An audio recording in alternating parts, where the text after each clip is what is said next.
when discussing Birds of Passage. Can you tell us a little bit about the film, your perspective of the film, for those that are going to be viewing?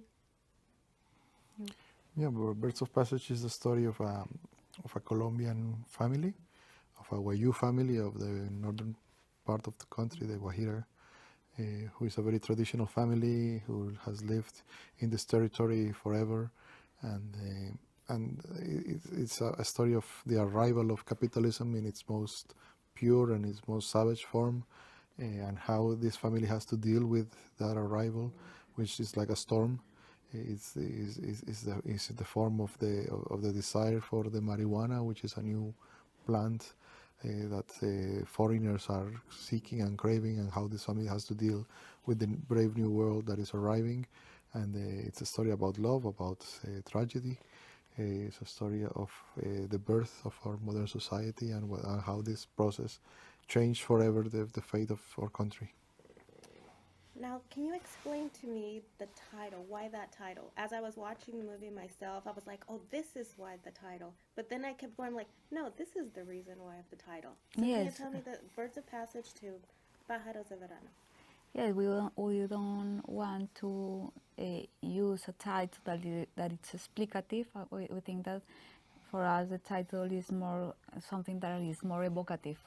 It's an image that brings you think why, and it's related with the relation of the birds with the society. The birds for them has meanings. They are messengers. They are bringing information and contact with the spiritual world, but also it's talking about the migratory birds and the migratory things that comes, arrives, and leaves, and that's the way how this bonanza, this boom of the marijuana has bring all of this money, this power, and when the period was sent, there was nothing. So it talk about also the arrival of these metal birds to the Guajira desert, looking for marijuana, and talks about in the period of a period called the violence in Colombia. That is strange because we have a very long period of violence, but in the 50s. The people who was carrying guns, it was called birds. So it talk about many things, and it's not something explicative for us. Speaking right now of violence, Colombia known for violence for several years, several decades. And you right now cover the violence part. The way you guys brought in the violence, the killing, it was very different.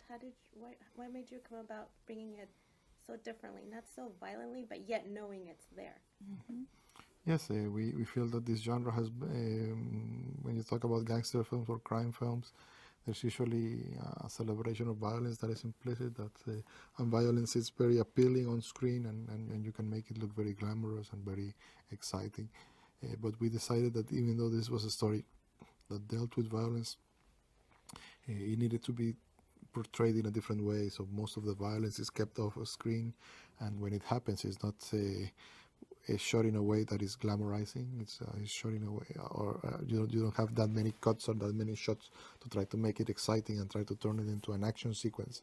But you have the violence seen from a distance, from very static shots, and which is sort of the antithesis of an action scene.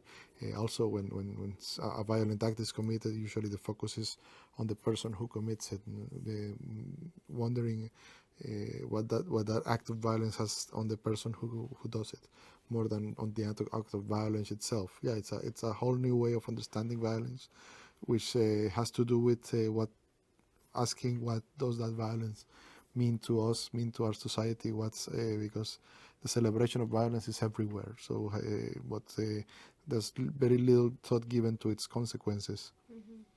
Well, I like that. You didn't focus on the violence part, but the story.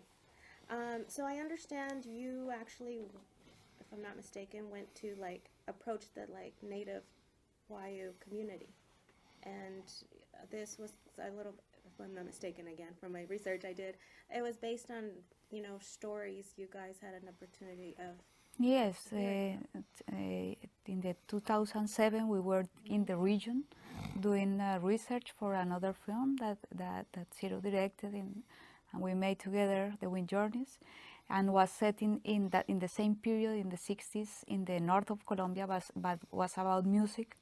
But we start to hear about this history and this period of the Bonanza Marimbera, where most of the people in the region were involved. But we didn't. We realized at that moment that we didn't know nothing about that period and about the start, and the way how the people was telling us the history, telling about the naive way in how most of the society was involved in a business, but in that time was not as illegal as is today. The war against drugs was declared in the 70s.